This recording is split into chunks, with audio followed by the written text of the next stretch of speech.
Muy bien, bienvenido a esta nueva charla de posgrado, martes 14 de septiembre. Hoy tenemos dos charlistas. Primero va a presentar Pablo Poblete y después va a presentar Germán Pizarro. La idea es que cada uno presente en unos 20 minutos. Si se extiende mucho, yo voy a tener que cortar la presentación para que el segundo alcance. Y esto termina a las 2. Así que tenemos como 55 minutos. Muy bien, Pablo, puedes compartir pantalla cuando quieras.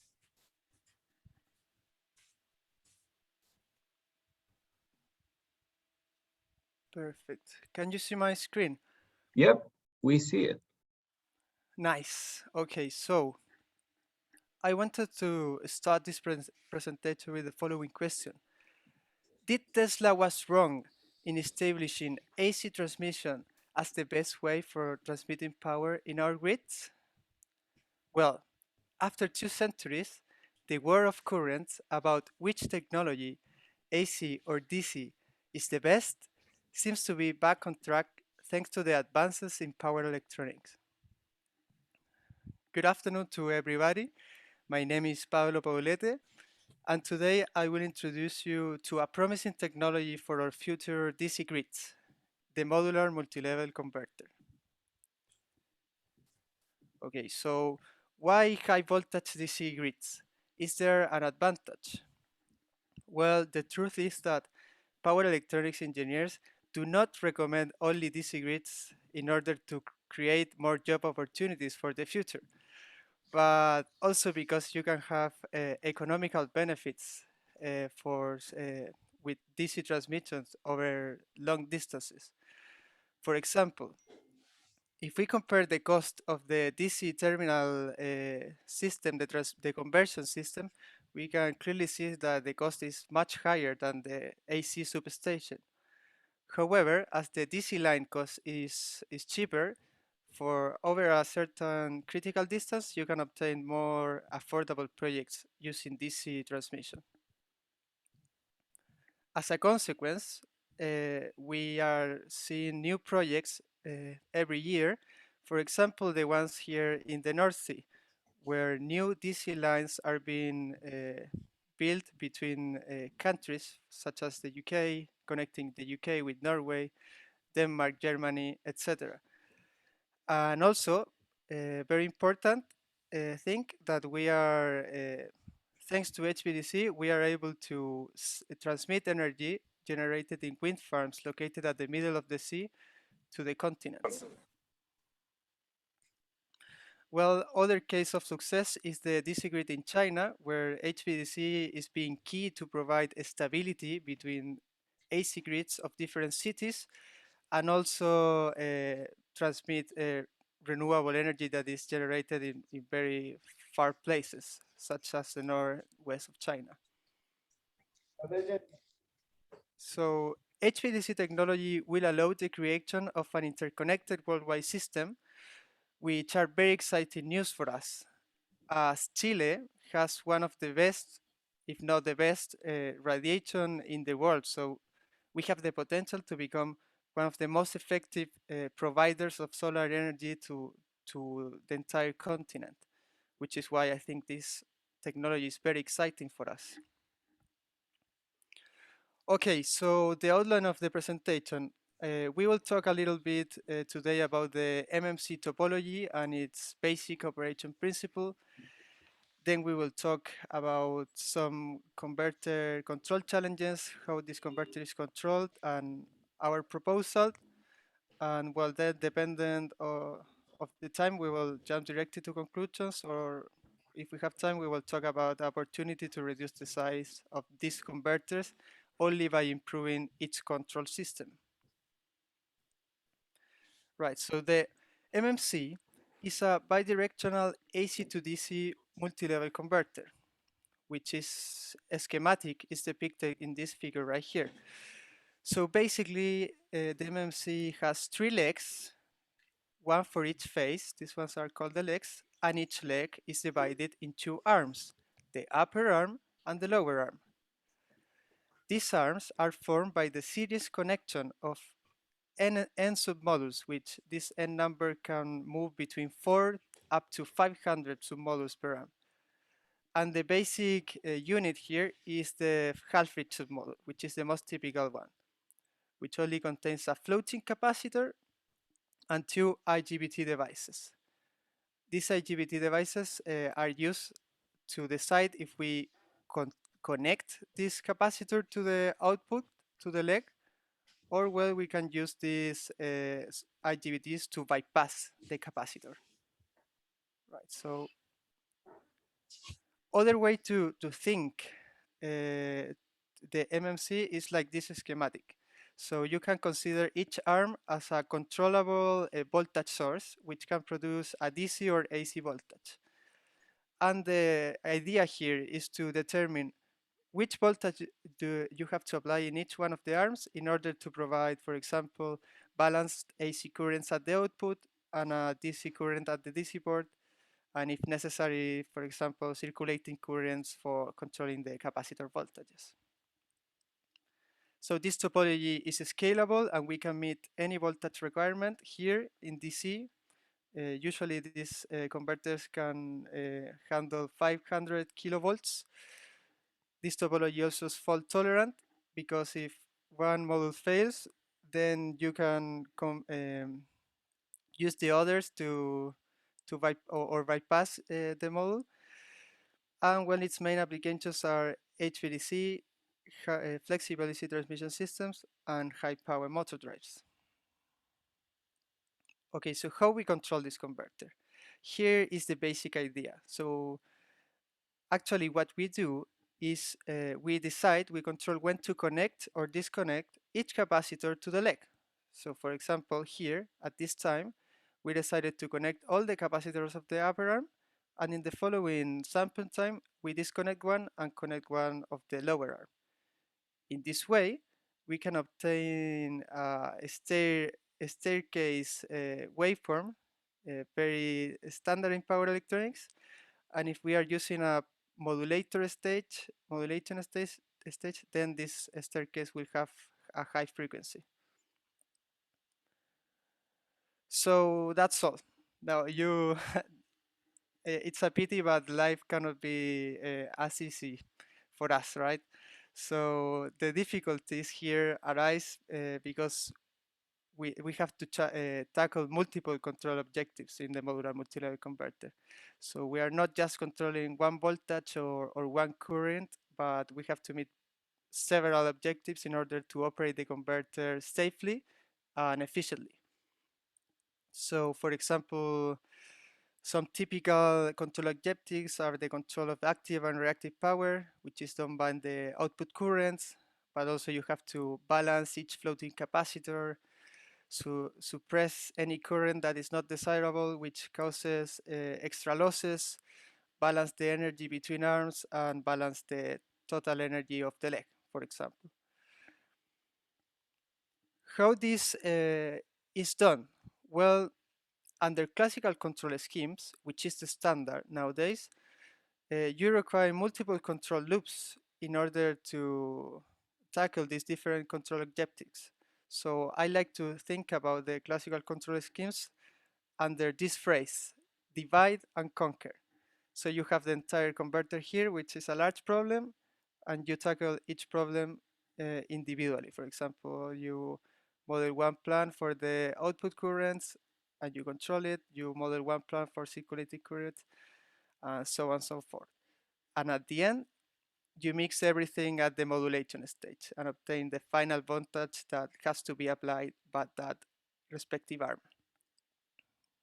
So for example, here is shown the standard control loop for output currents, and then if you want to balance capacitors, you include another loop.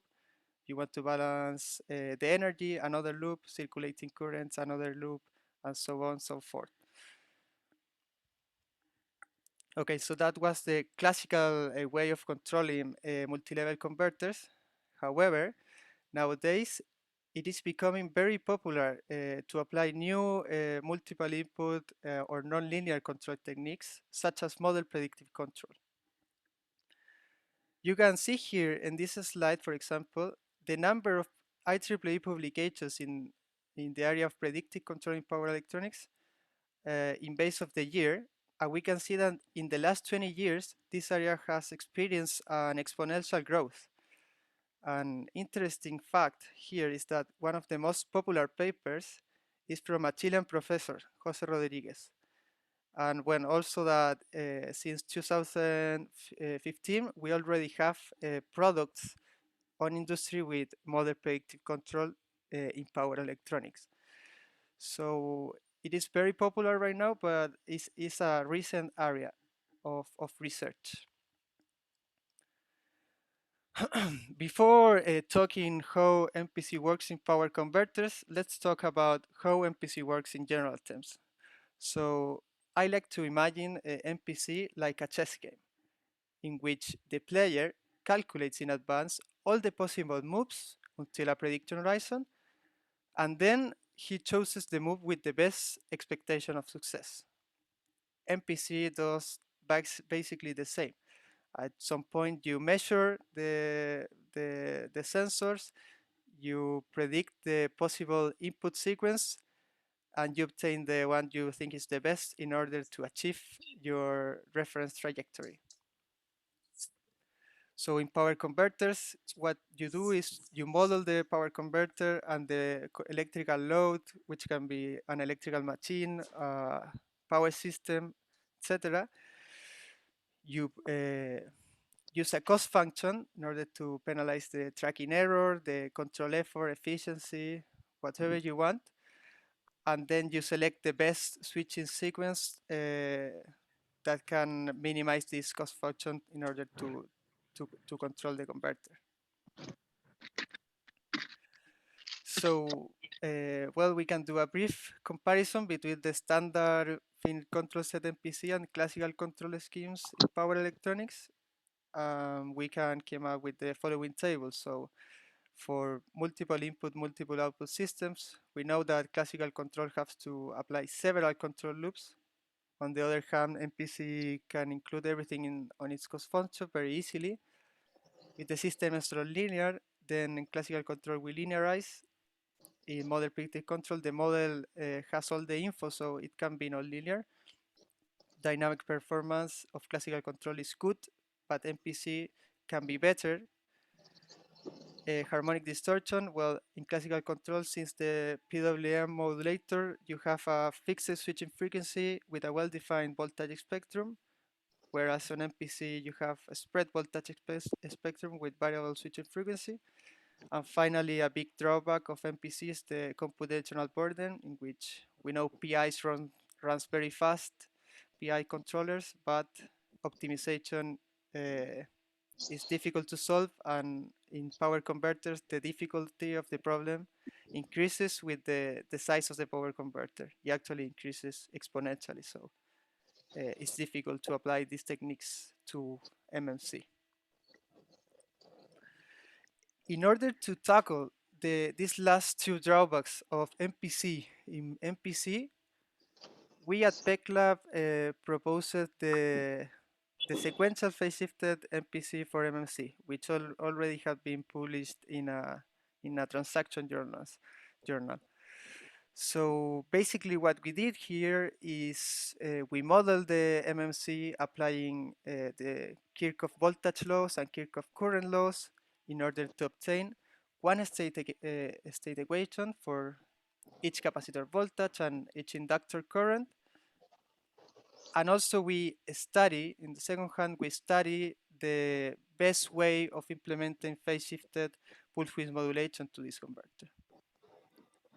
After this study, we note that independent of the number of submodules, independent of the size of the MMC, due to this operating behavior of the phase shift modulation, only 6 duty cycles of modulating signals need to be updated at each sampling instant.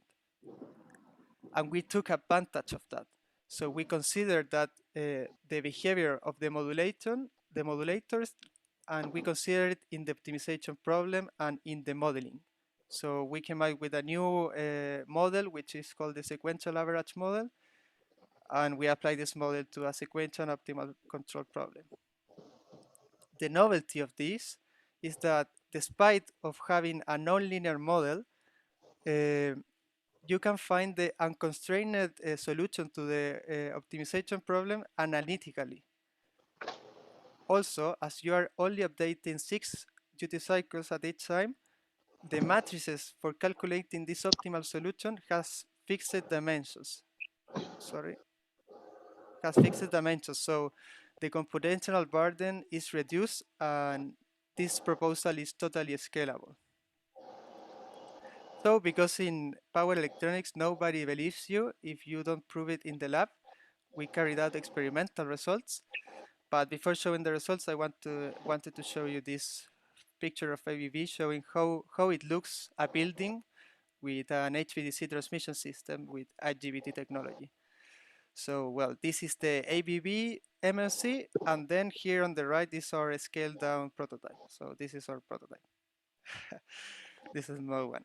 Okay, so, well, in our results, we obtain a well-defined spectrum as expected because we included a modulation stage, and we obtain also very, very good dynamic performance for the converter in which you can control the current, for example, with no lag at the scale of milliseconds, which is a very good dynamic performance. So in this way, we solve these two limitations that we saw that MPC has in MMCs with this proposal. Well, we are very proud of that. Right, so other problem that we are tackling right now, I will go fast in this one because we have only 2 minutes, is the size of the MMCs.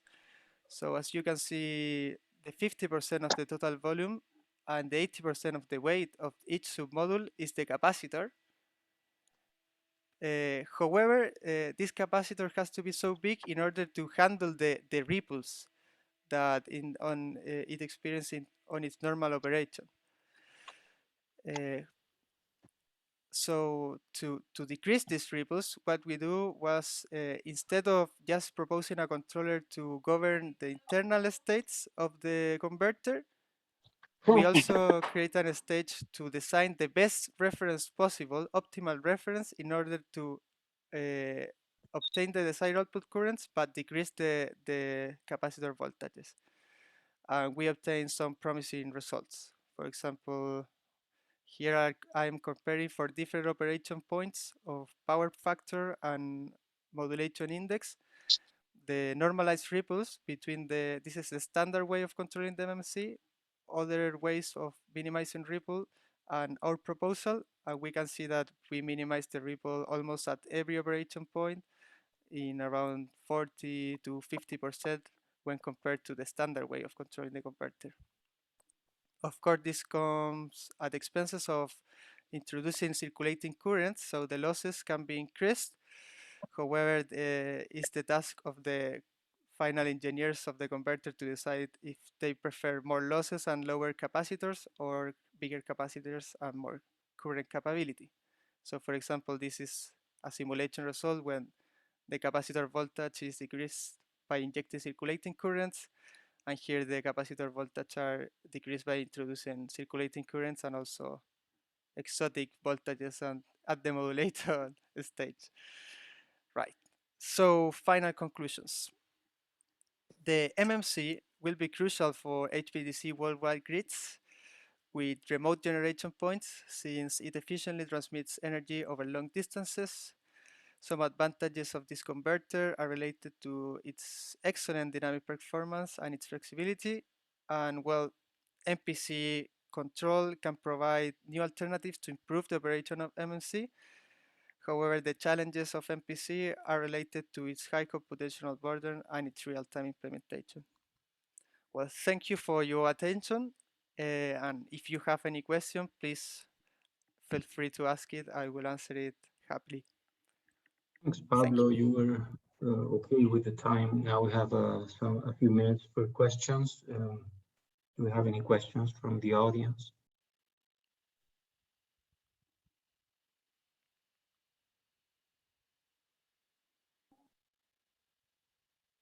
Seems that the presentation was very clear.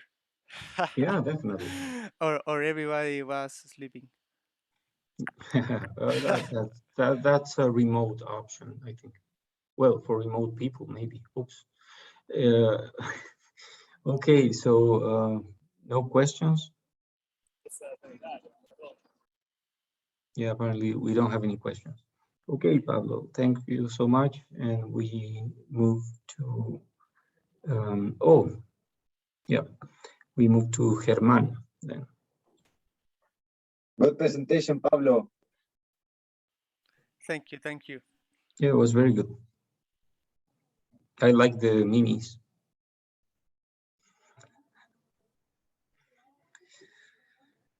Yeah. Okay, Germán, so can you please, are you around? Please share your screen and start talking. Ya, eso sí va a presentar en español. Ya, a ver.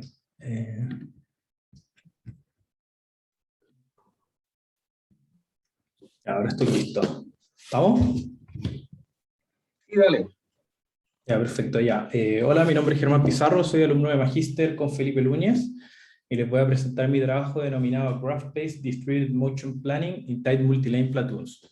Este trabajo lo presenté en una conferencia en agosto, así que está bien basado ahí, pero con unas modificaciones nuevas que le introducimos ahora. Entonces, como motivación, los vehículos autónomos hoy en día son una tecnología muy estudiada, ya que tiene el potencial de revolucionar la manera en que nos transportamos.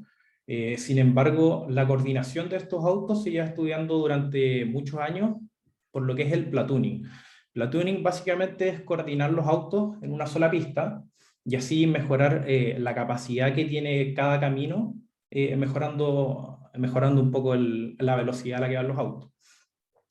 Pero nuestro trabajo principalmente se centra en un tema que no ha sido tan estudiado, que son los multilane platoons, que básicamente son estos trenes de autos en múltiples pistas. ¿Y por qué lo consideramos relevante? Porque consideramos que añade una flexibilidad estructural a estas formaciones, particularmente respecto a los cambios de pista internos. Entonces, un experimento bien famoso es este anillo que se hizo en Japón con pilotos reales, que básicamente son autos andando en un círculo, y cuando uno empieza a frenar, todos los demás empiezan a frenar. Entonces, no sé si ven los puntos rojos, pero básicamente es una onda que se va propagando atrás y que va generando, que va disminuyendo la capacidad de tránsito. Y esto se ve, si bien está en un anillo, esto se puede ver como en el día a día en los caminos. Por ejemplo, acá hay un cuello de botella en que se cierra una pista y los autos se empiezan a quedar atrás. Entonces, en estos casos tiene sentido agregar como un platoon de múltiples líneas. Entonces, como outline, primero les voy a presentar dos planners del estado del arte, básicamente uno centralizado y uno distribuido. Después dos soluciones que propusimos, una graph-based y una incremental graph-based, que nacen a partir de estas dos soluciones, para finalizar con los experimentos, la discusión y las conclusiones. Entonces, partamos por el estado del arte. Bueno, básicamente el centralizado es un controlador no lineal predictivo que tiene condiciones de collision avoidance. Entonces, bueno, un poco como explicó Pablo, tiene una función de costo, tiene un modelo. Acá el modelo que estoy usando es el Kinematic Bicycle Model, que es un modelo bastante general y simple para modelar cómo se mueven los autos, que tiene 4 estados y 2 entradas, pero está de manera general porque se puede usar cualquier modelo, incluso no dinámico. La condición inicial del modelo aplica como restricción, después el feasible state y el feasible input, que acá, por ejemplo, en el estado uno puede incorporar restricciones como, por ejemplo, el auto tiene que estar entre los ciertos bordes de la carretera, o el auto no puede acelerar más o frenar a menos de cierta tasa. Y finalmente, la condición de collision avoidance, que parece compleja, pero la voy a explicar en la siguiente diapositiva. Volviendo al funcional de costo, el controlador centralizado, básicamente cada auto está traqueando una referencia individual y global en base al camino, que este es un problema para después, y cada auto penaliza también la acción de control que está teniendo. Entonces, vamos a la condición de collision avoidance. Bueno, esto es básicamente un convex polytopic set, que suena complicado, pero básicamente son la intersección de medios espacios que representan el área que está ocupando cada vehículo. Entonces, básicamente estamos diciendo en esta restricción, si la intersección entre el área del vehículo I y el área del vehículo J es vacío, entonces no chocan. Y esta restricción se resuelve para cada par de vecinos y se define como una desigualdad en que las matrices A y B son básicamente rotaciones y traslaciones del estado actual del vehículo. Por otro lado, esta restricción tiene ciertos problemas de diferenciabilidad al momento de resolverla en el controlador predictivo, por lo que se puede reformular como el problema de distancia mínimo. Entonces, básicamente decir que si la distancia entre los dos autos es mayor que 0, es lo mismo decir que la intersección es vacío. Y existe esta variable dmin, que es básicamente una distancia mínima, porque en la práctica siempre existen ciertos grados de incertidumbre los que uno quiere prevenir. Ahora, este problema de distancia mínima es un problema de minimización que depende directamente del estado del vehículo. Entonces, uno no puede meter un problema de optimización como restricción de otro problema de optimización, porque si no se complejiza totalmente el problema. Pero lo que sí se puede hacer es pasar al problema dual. En el problema dual, básicamente tenemos que la distancia mínima en estos dos sets, estos dos óvalos, es equivalente a encontrar la máxima separación entre dos hiperplanos. Entonces, con las condiciones de Kurush-Kuhn-Tucker, uno puede reformular esto al problema dual, y con estas mismas restricciones uno las puede introducir al problema centralizado. Entonces, el problema centralizado, esta era la versión original que teníamos con las condiciones de collision avoidance, y se remueve esa restricción, pero se agregan las otras. Y este conjunto de restricciones se resuelve para los vehículos IJ que son vecinos dentro del platón. Ahora, ¿qué problema hay acá? Que antes, para todo el horizonte de control, teníamos que resolver la acción óptima de control, pero ahora además teníamos que resolver tanto las variables duales, por lo que la escalabilidad del problema comienza a decrecer considerablemente. Ahora, ¿cómo se resuelve esto? Básicamente distribuyendo el planner, en que se separa la parte predictiva de la parte de collision avoidance. Entonces, cada vehículo resuelve su parte predictiva con las variables duales fijas, entonces no tiene que optimizar las variables duales, y comunica las matrices A y B, que, como mencioné antes, representan el área que ocupa cada vehículo, y con esa misma, cada auto vuelve a calcular que no choquen, y van así iterando respecto a los optimizadores. Entonces son dos optimizadores que van alternando, y aquí en rojo se ven las variables que están fijas constantemente en cada iteración. Entonces este sería el problema del MPC, que genera la acción óptima, y el problema de collision avoidance, que genera las variables duales óptimas. Y desde ahí partimos con nuestra solución propuesta, que es el Graph-Based Distributed Controller. Y la pregunta importante es ¿por qué necesitamos un Graph-Based Solution? Y es principalmente por un tema de la factibilidad de la referencia que tiene que traquear cada vehículo en el problema distribuido y en el problema centralizado, ¿verdad?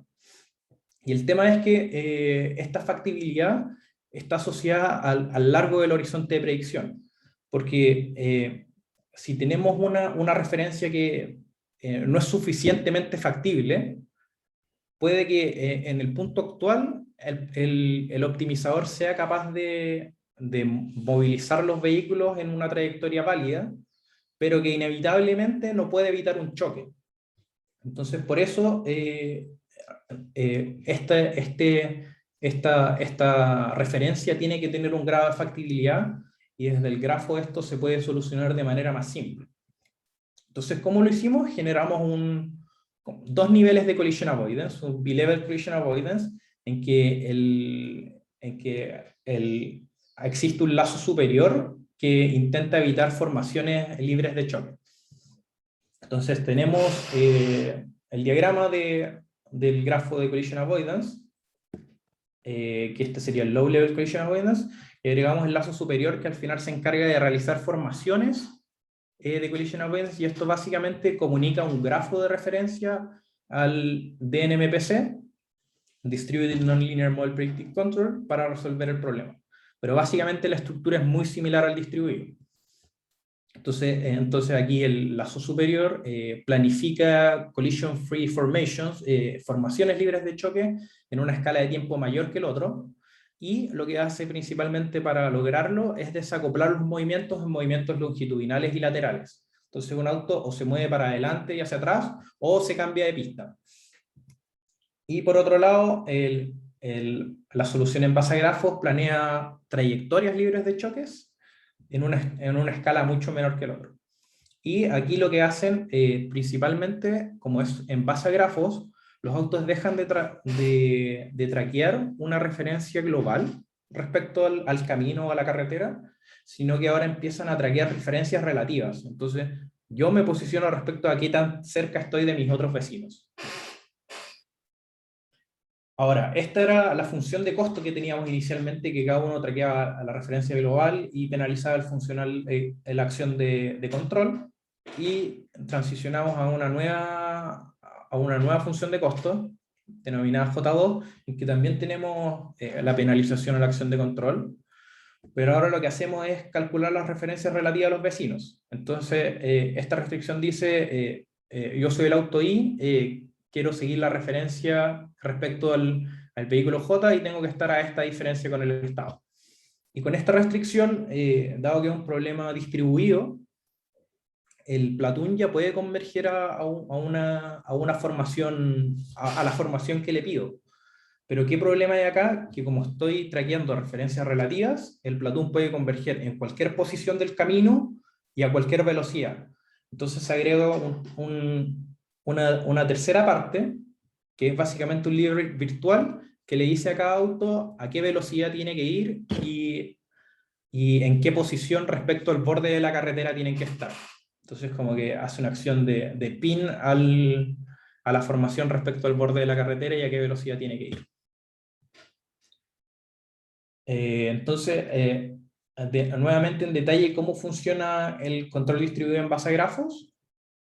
Básicamente cambiamos el funcional de costo que tenía traquear la referencia respecto a los vecinos, y la condición de collision avoidance quedan igual, pero adicionalmente lo que modificamos es lo que estamos comunicando al vecino, porque ahora además de comunicarle el área en la que voy a estar, le comunico el estado en la que voy a estar dado por el optimizador NMPC.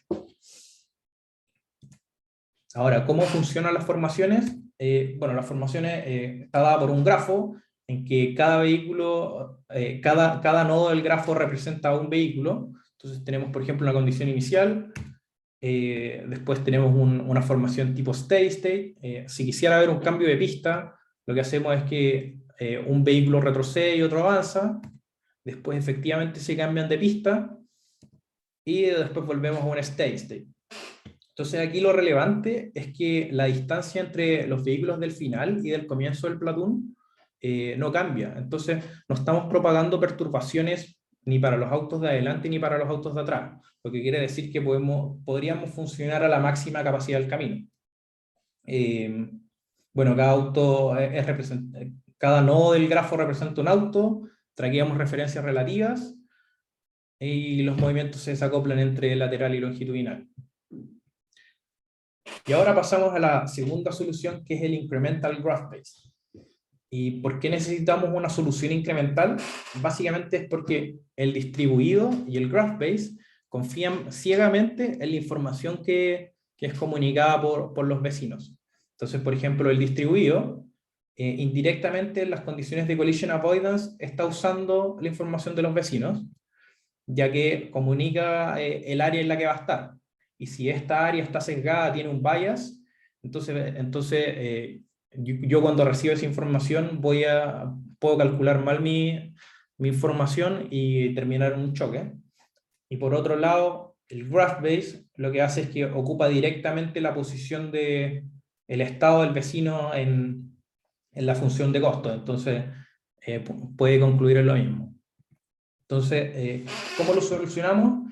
Para el incremental, ahora lo que hacemos es que cada auto solo va a comunicar su futura trayectoria sin el área en la que va a estar. Y con esta trayectoria está centrada en 0. Entonces, cuando a un auto le llega una trayectoria centrada en 0, lo que hace es, mide a qué distancia está ese vecino con sus sensores on board, y lo que hace es que reposiciona esa nueva trayectoria, denominada ZJI, en base a la información propia. Entonces, inicialmente lo que teníamos era una trayectoria que nos llega, que es una trayectoria de todas las posiciones de lo que va a estar en el futuro, y se centra en el origen, y después el auto que recibe esa trayectoria agarra su posición, mide a qué distancia está el vecino, y le suma las futuras trayectorias en las que va a estar. Entonces, esta variable ZJI va a ser equivalente a este ZJ barra que se está usando en la función de costo de grafos. Entonces ahora con eso podemos pasar a los experimentos. De igual modo que el lazo superior de collision avoidance, las formaciones se van generando en base a transiciones de grafos. Perdón, los grafos se van generando en base a transición de formaciones. Entonces, si quiero calcular cómo hacer el paso entre medio de estos dos, básicamente se van interpolando el grafo G2 y G3. En los experimentos, los vehículos se van a mover a una referencia de 15 metros por segundo, y la posición longitudinal de cada vehículo se se grafica respecto a una referencia móvil moviéndose a la velocidad de referencia. Entonces esto nos va a permitir evaluar realmente la distancia entre los vehículos más que la integral de la posición a lo largo de toda la simulación. Entonces pasamos a los experimentos. Los experimentos tienen esta estructura en que vamos a ver el distribuido, el graph base y el incremental. Y cada gráfico tiene 4 estados, que son la posición longitudinal y la velocidad, la posición lateral y el ángulo al que va el auto, y las dos inputs que tienen controladas, que son la aceleración y el ángulo al que se giran las ruedas. Entonces el primer caso son dos autos en que hay un cambio de pista y tienen una distancia suficiente, y el auto azul se cambia de pista. Y lo importante de este experimento es que el distribuido, que era un controlador probado, funcionaba así. Y lo bueno es que el graph base y el incremental funcionan de la misma manera sin ningún problema. Después pasamos a qué pasa cuando estos autos no tienen suficiente espacio. Bueno, podemos ver que aquí solo el auto azul se está moviendo, mientras que aquí solo el naranjo y el azul, acá el naranjo y el azul, los dos se mueven. Entonces, en el gráfico podemos ver que solo el azul se mueve, mientras que en el otro solo los dos se mueven. ¿Qué implica esto? Que el distribuido, cada auto traquea una referencia individual y que por ende necesita acciones más agresivas, y por lo tanto es menos agradable para el pasajero, mientras que el graph base presenta una noción colaborativa entre los autos, es decir, que los dos colaboran para traquear la formación, y lo que hace que sea más fácil y sea una trayectoria más suave. Por otro lado, el incremental preserva exactamente el mismo movimiento del graph base. Después, ¿qué pasa cuando tienen incertidumbre en los estados de los autos? Bueno, la verdad, en los tres casos, los tres vehículos pueden seguir la trayectoria sin ningún problema, pero algo relevante a destacar es que el distribuido tiene considerablemente más ruido en la acción de control de cómo gira las ruedas, y esto se debe a que tanto el graph base como el incremental, los dos ahora están traqueando más referencias. Traquean la referencia respecto a todos los demás vecinos, y también traquean la referencia respecto al líder virtual, que les dice a qué distancia tienen que estar al borde de la carretera, lo que actúa como forma de filtro cuando hay ruido. Por otro lado, ¿qué pasa si hay un bias en uno de los vehículos, en el eje longitudinal? Bueno, en este caso, ¿qué es lo que pasa? El auto 2 tiene un bias, cree que se está quedando atrás, entonces empieza a acelerar, y este auto empieza a chocar. Se empieza a adelantar y choca. Y esto se debe a que está comunicando las trayectorias sesgadas, y que por ende el vehículo 1 no es capaz de predecir. Entonces, tanto para el distribuido como en el segundo 18 auto choca, mientras que el azul no hace nada para evitar este choque, porque no tiene información de eso. En el GraphBase, como se están comunicando las informaciones y como ambos traquean distancias relativas, al haber un bias, los dos intentan traquear este error. Entonces, incluso el choque puede ser más rápido que en el caso distribuido. Pero en el caso de incremental, como estamos midiendo constantemente a qué velocidad está mi vecino respecto a qué es lo que planifica hacer, este problema se soluciona y aquí se evita que los autos choquen cuando hay un bias. Claro, ahí están los choques.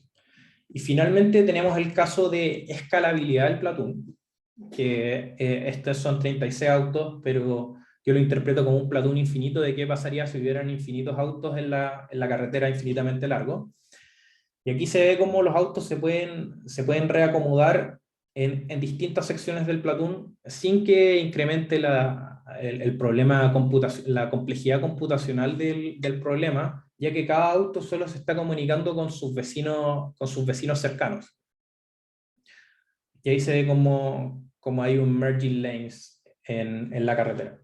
Y aquí quiero destacar que los tres gráficos se ven iguales, son prácticamente iguales, con los tres se puede resolver el problema, pero notar que de partida el incremental es más robusto en caso de que haya bias en estos autos, cosa que no lo estoy simulando, y en el distribuido hay que generar cada trayectoria de manera individual. Y la verdad, generar las trayectorias de manera individual no fue abordada por los autores del respectivo paper, pero nosotros lo que hicimos fue agarrar los grafos para estos casos y después integrarlo durante toda la simulación para poder correr el distribuido. Y finalmente en la práctica lo que tiene que pasar para que el distribuido funcione es que tiene que pasar por los grafos, integrarlo y que funcione. Entonces es un paso adicional que le agrega más complejidad al distribuido. Finalmente, de nuestro trabajo podemos ver que el approach de grafo puede traquear distancias relativas entre los vehículos sin la necesidad de una referencia global.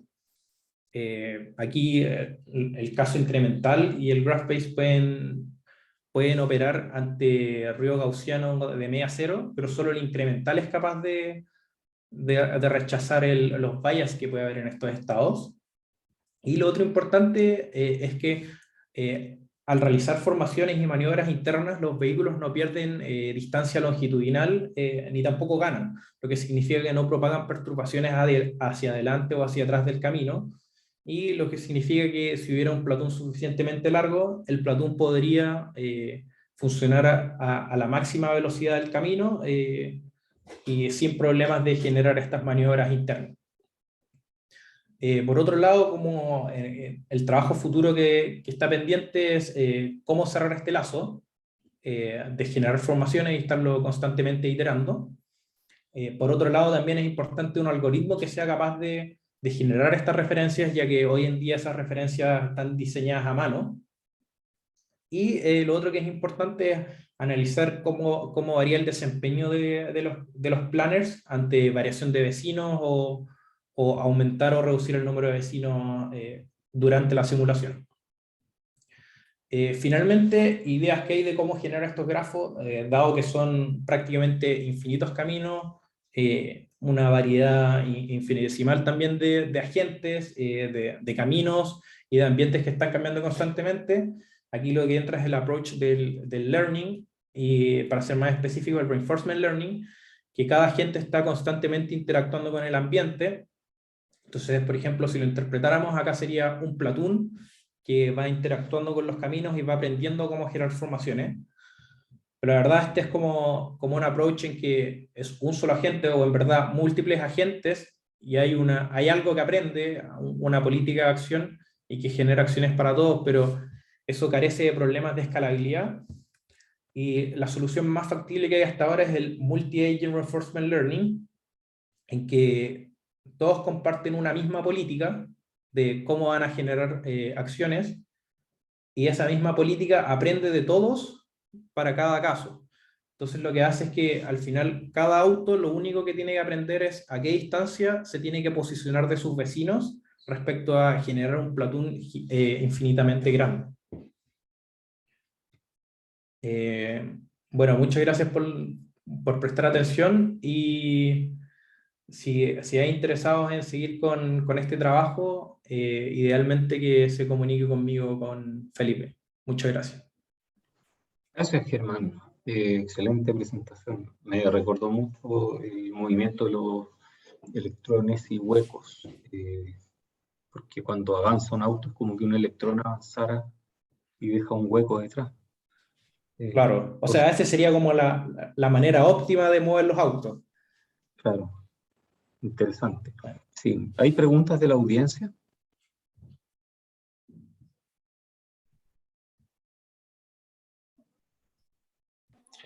No, muy buena presentación, Germán, gracias. Gracias, Joaco. Sí, no hay preguntas. Si no hay preguntas, voy a dejar de grabar.